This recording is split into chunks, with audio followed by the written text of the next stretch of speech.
Dul Jailani, anak pasangan Maya Estianty dan Ahmad Dhani, merayakan hari jadiannya bersama Tisa Biani. Ternyata hubungan asmara Dul Jailani dan Tisa Biani sudah memasuki 2 tahun dan kini makin harmonis. Kebahagiaan tengah menyelimuti Dul Jailani dan Tisa Biani.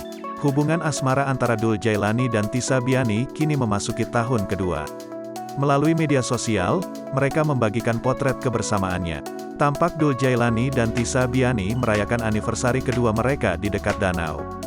Mereka berdua terlihat memamerkan beberapa pose romantisnya. Dalam keterangan unggahan, musisi berusia 22 tahun itu juga menuliskan pesan manis untuk Tisa. "Kemewahan sejati adalah kesederhanaan," tulis Dul Jailani. Kemudian, Dul Jailani berharap bisa langgeng dengan sang kekasih. "Hari ini 2 tahun lalu. Aku menjadi kekasihnya Tisa Biani, semoga selamanya dan diridhoi. Amin," sambungnya.